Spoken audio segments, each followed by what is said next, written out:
আসসালামু আলাইকুম। লাচুংয়ে নাস্তা শেষ করে আমরা বেরিয়ে পড়ি জিরো পয়েন্ট ও ইয়ামথাম ভ্যালির উদ্দেশ্যে। আমরা ইয়ামথাম ভ্যালি ও জিরো পয়েন্টের উদ্দেশ্যে রওনা দিয়েছি। এখন আমরা লাচুং থেকে বের হয়ে যাচ্ছি। এ হচ্ছে লাচুং থেকে বের হওয়ার রাস্তা।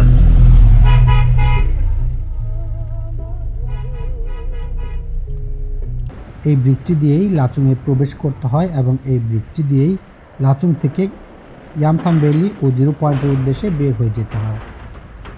আমরা ব্রিজ থেকে নেমে ডান দিকে রওনা দিয়েছি ইয়ামথাম ভ্যালির উদ্দেশ্যে। ইয়ামথাম ভ্যালিতে বরফ পাবো কি না ঠিক নেই, তবে জিরো পয়েন্টে বরফ অবশ্যই পাবো। এখন জানুয়ারি 2024-এর শুরুর দিক, তাই এখনও বরফ পড়া শুরু হয়নি। সকালের মিষ্টি রোদ উঠে গেছে, পাহাড়ের পরিবেশ দেখতে খুব ভালোই লাগছে। কিছু দূর যাওয়ার পরপরই রাস্তার আশেপাশে বরফের দেখা পেতে শুরু করেছি আমরা, যদিও তা পরিমাণে খুব কম, তারপরও মনে শিহরণ জেগে উঠেছে। যত সামনে যাচ্ছি আমরা বরফ দেখে দেখে এক্সাইটেড হয়ে যাচ্ছি। আমার ছোট মেয়ে দুইটাও এক্সাইটেড হয়ে যাচ্ছে। তুমি দেখতেছ বরফ?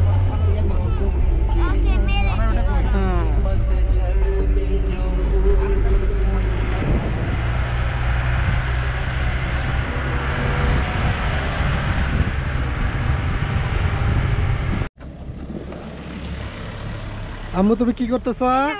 বরফ নিতেছি। আপনি তুমি বরফ ধরো। এই যে নাও এখানে। আম্মু ঠান্ডা? তোমার ঠান্ডা লাগে?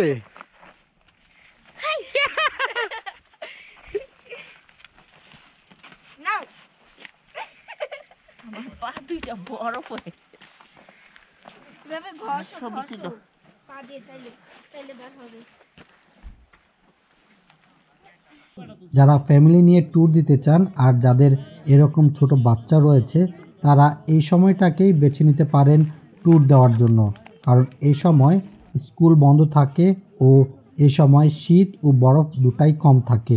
সেই সাথে কাঞ্চনজঙ্ঘার ভিউও খুব সুন্দরভাবে দেখা যায়, তাই এই সময়টাকেই উৎকৃষ্ট সময় হিসেবে বেছে নিতে পারেন আপনারা। তবে খরচের কথাটাও একটু মাথায় রাখবেন সেই সাথে।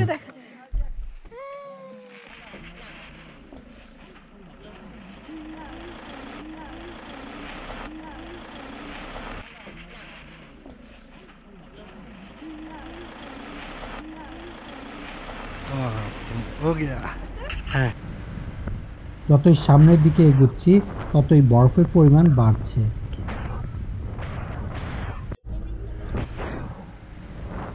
ইয়ামথাম ভ্যালিতে বরফ না থাকায় আমরা সামনের দিকে এগিয়ে চলছি। ইয়ামথাম ভ্যালি থেকে সামনে এগোতেই শুরু হলো আমাদের উপরে ওঠা। আমরা আস্তে আস্তে উপরের দিকে উঠতে শুরু করেছি। রাস্তার ভিউ সাথে বরফের পাহাড় ও আকাশের নীলবন্ধন এক অপরূপ রূপের আবেশ পাবেন আপনারা।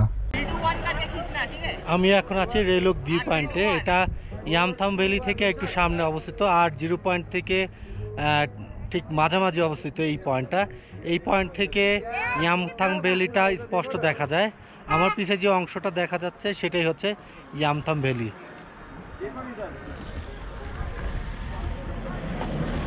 ওই যে খালি অংশটা দেখা যাচ্ছে সেটা হচ্ছে ইয়ামথাম ভ্যালি। আমরা এখন 13,700 ফিট উপরে আছি।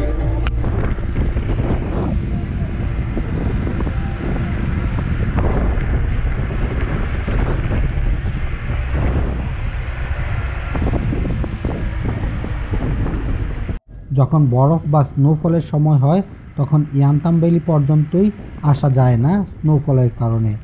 রাস্তা ব্লক হয়ে যায় বরফ পড়ে, আর তাই জিরো পয়েন্টে আসার কথা তখন চিন্তাই করা যায় না। এই অংশটাতে সারা বছর জুড়েই বরফ থাকে উচ্চতা ও আবহাওয়ার কারণে।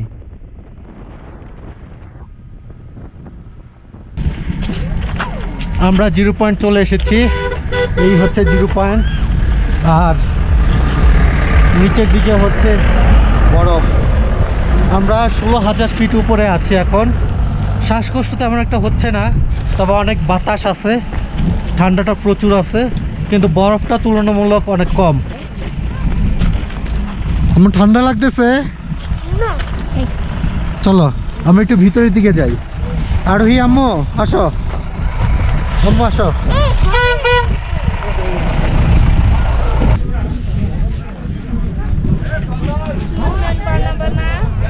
আসো ওদিক যাই। কিন্তু যে ঠান্ডা, হাত তো বরফ হয়ে যাবে মা।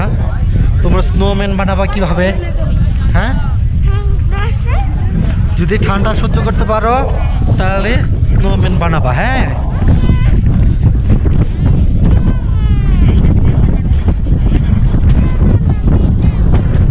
নিচেই তো নামতেছি।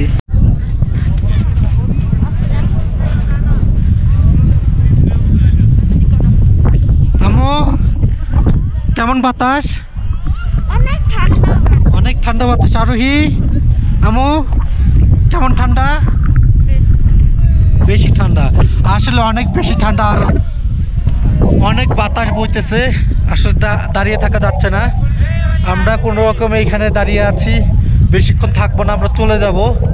সবাই মোটামুটি কিছুক্ষণের জন্য থেকে ছবি টবি তুলে চলে যাচ্ছে। বাতাসটা না থাকলে হয়তো বা অনেকটা আরাম লাগতো, বাতাসটাই আপনার ঠান্ডার পরিমাণটা বাড়িয়ে দিয়েছে। এই হচ্ছে 0 পয়েন্ট।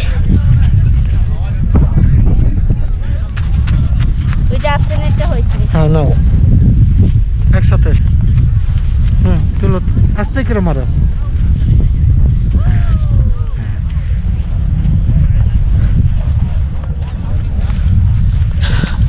আমার মেয়েরা খুব সুন্দরভাবেই খেলাধুলা করতেছে, কোনো সমস্যা হচ্ছে না, অক্সিজেনের স্বল্পতাও হচ্ছে না। এখনো পর্যন্ত সুস্থ আছি, ভালো আছি, কোনো সমস্যা নেই এখন। দেখুন কিভাবে খেলা করতেছে মামনি।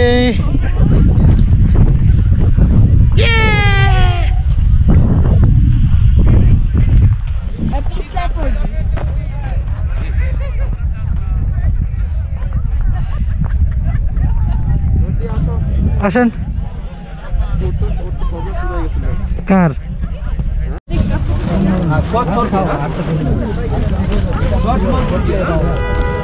যাদের একটু শ্বাসকষ্ট হয় বা মাথা ঘোরায় তারা এইখানে বসে একটু রেস্ট নিলে, একটু চা খেলে, গরম গরম চা খেলে, একটু মোমো খেলে শরীরটা ফিট হয়ে যাবে। তো সবাইকে বলছি একটু ঘুরে এইখানে একটু রেস্ট নিয়ে তারপর গাড়িতে যেয়ে আবার ওঠার জন্য। আম্মু তোমার শরীরটা এখন কেমন লাগছে? ভালো লাগছে? আপনি তোমার শরীর কেমন লাগছে? ভালো লাগছে? তুমি কি খাবা? তো সে তোমার অভিজ্ঞতাটা বলো। খারাপ লাগতেছে এখন? গরম গরম মোমো খান। হ্যাঁ সবাই একটু মোমো খাও। আপনিও খান একটা, গরম গরম ভালো লাগবে। গরম করে আনছি পুরো চিকেন মোমো খাও, খাও মা। হ্যাঁ কিচ্ছু হবে না, খাও।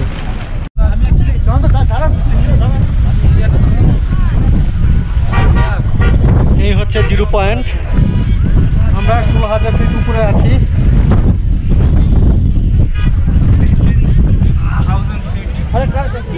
সেম পজিশন নাকি?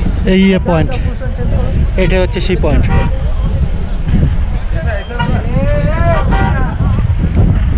অনেক ঠান্ডা, অনেকেরই শ্বাসকষ্ট হচ্ছে, আমার ওয়াইফেরও শ্বাসকষ্ট হচ্ছে। পরে কিছুটা অক্সিজেন দেওয়ার পরে সে এখন অনেকটা বেটার ফিল করছে। আমার বাচ্চারা আলহামদুলিল্লাহ খুব ভালো আছে। আমরা 0 পয়েন্ট থেকে ঘুরে আবার ফিরে চলছি লাচুংয়ের উদ্দেশ্যে। আর এটাই হচ্ছে ইয়ামথাম ভ্যালি। বরফ নেই, সাথে ফুলও নেই, যার কারণে আমরা এই স্পটে নামিনি। এখন সামনের দিকে এগিয়ে চলছি লাচুংয়ে যেয়ে দুপুরে লাঞ্চ করার জন্য।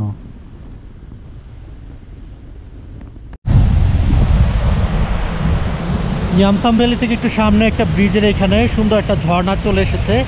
আমরা চলে এসেছি এই ঝর্ণার এখানে।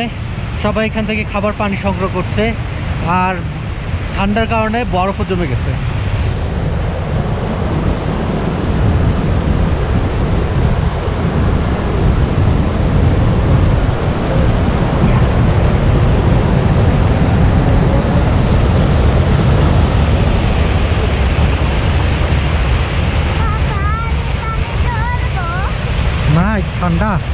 হাত বরফ হয়ে যাবে।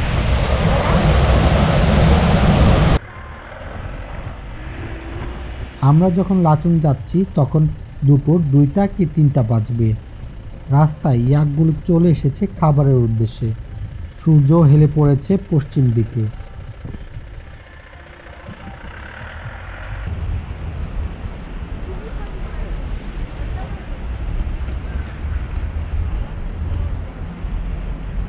আজ লাচুংয়ে আমাদের দ্বিতীয় দিন। আমরা আজকে ঘুরে এসেছি সকালে ইয়ামথাম ভ্যালি আর জিরো পয়েন্ট থেকে ঘুরে এসে আমরা আবার নতুন করে আরেকটা হোটেলে উঠেছি। আমাদের আগের যে হোটেলটা ছিল সেটা বুকিং ছিল, তার কারণে আমাদেরকে অন্য হোটেলে শিফট করতে হয়েছে। তো আমরা আজকে যে হোটেলে এসেছি আমরা সেটা আপনাকে দেখাবো। তার আগে আজকের ভ্রমণ নিয়ে একটু কথা বলি। আজকে আমরা ভ্রমণ শুরু করি সকাল 7টা থেকে। 7টার সময় আমরা বের হয়ে যেয়ে আমরা প্রথমে জিরো পয়েন্ট যাই। জিরো পয়েন্টের জন্য যে পারমিশনটা সেটা আমাদের গাইড সেটা অ্যারেঞ্জ করে দেয়। বাংলাদেশিদের জন্য, নেপালিদের জন্য এবং অন্যান্য ভিনদেশিদের জন্য এবার নতুন করে একটা নিয়ম করেছে, সেটা হচ্ছে আপনার যারাই যাবে তাদেরকে অবশ্যই গাইড সাথে করে নিয়ে যেতে হবে। আগে অবশ্যই এই নিয়মটা ছিল না। আর একটা নতুন নিয়ম হয়েছে, আগে 2 দিন 1 রাত থাকলেই হতো লাচুংয়ে, এখন সেটা নেই। এখন 3 রাত 2 রাত 3 দিন থাকতে হয়। তো সেভাবে আসলে আমাদের প্যাকেজে নেওয়া। এর আগেও আপনাদেরকে এই কথাটা বলেছি। তো আমরা ঘুরে এসে ইয়ামথাম ভ্যালিতে ওই রকম বরফ একটা পাইনি, সেটা আপনাদেরকে দেখিয়েছি। তো আমরা ইয়ামথাম ভ্যালিতে অতটা দাঁড়াইনি, আমরা গাড়িতে করেই চলে এসি। তো চলে এসে আমরা হোটেলে উঠে আমরা এই হচ্ছে আমার পিছনে যে কটেজটা দেখতে পাচ্ছেন, এটাই হচ্ছে আমাদের আজকের দিনের থাকার ব্যবস্থা।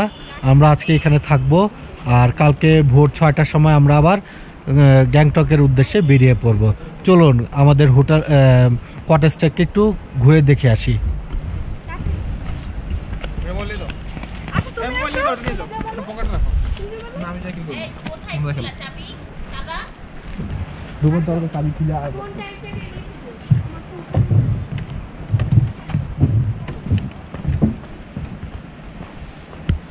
সুন্দর একটা কটেজ, কাঠের তৈরি, কিছুটা ইটের নিচের অংশটা ইটের তৈরি আর উপরের অংশটা কাঠের তৈরি, আর সাথে পুডিং দিয়ে হয়তো করা আছে, ফিল আপ করা আছে। তো বাতাস ওই রকম আসলে ঢুকতে পারে না। এটা হচ্ছে রুম, 2টা বেড আছে। আমরা যেহেতু 4 জন মানুষ তাই 2টা বেড। আমার বাচ্চাটা একটা 10 বছর বয়স, একটা হচ্ছে 6 বছর বয়স। তো সেই কারণে আমরা 2টা বেড নিয়েছি। আর ফুল বড় বেড হলে একটু থাকতে কষ্ট হয়, তো আমরা কষ্টটা না করে আমরা 2টা বেড সহ একটা রুম নিয়েছি। আর আপনাদেরকে দেখাচ্ছি বাথরুমটা।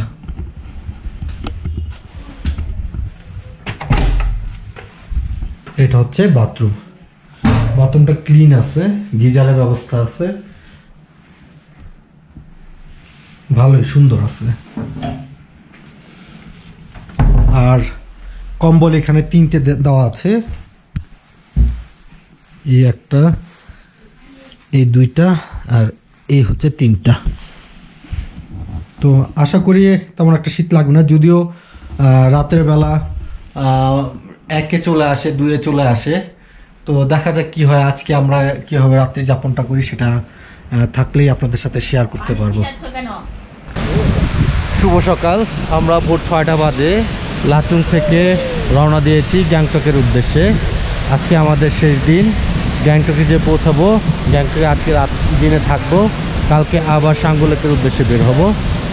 এই হচ্ছে আমাদের পরিকল্পনা। আমরা এখন দাঁড়িয়ে আছি অমিতাভ বচ্চন ফলসের এখানে। এই যে আমার পিছনে যেটা দেখতে পাচ্ছেন সেটা হচ্ছে অমিতাভ বচ্চন ফলস।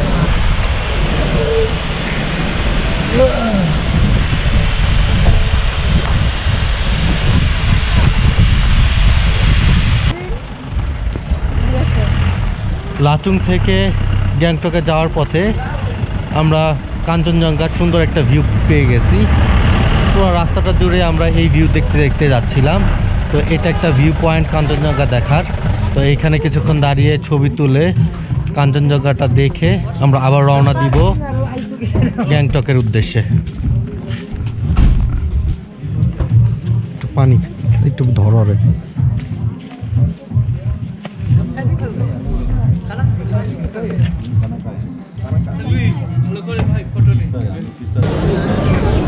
লাচুং থেকে ঘুরে এসে আমরা এখন আছি এমজি মার্গে। এটাই হচ্ছে এমজি মার্গ। আসুন আমার সাথে একটু এমজি মার্গটা ঘুরে দেখে আসি।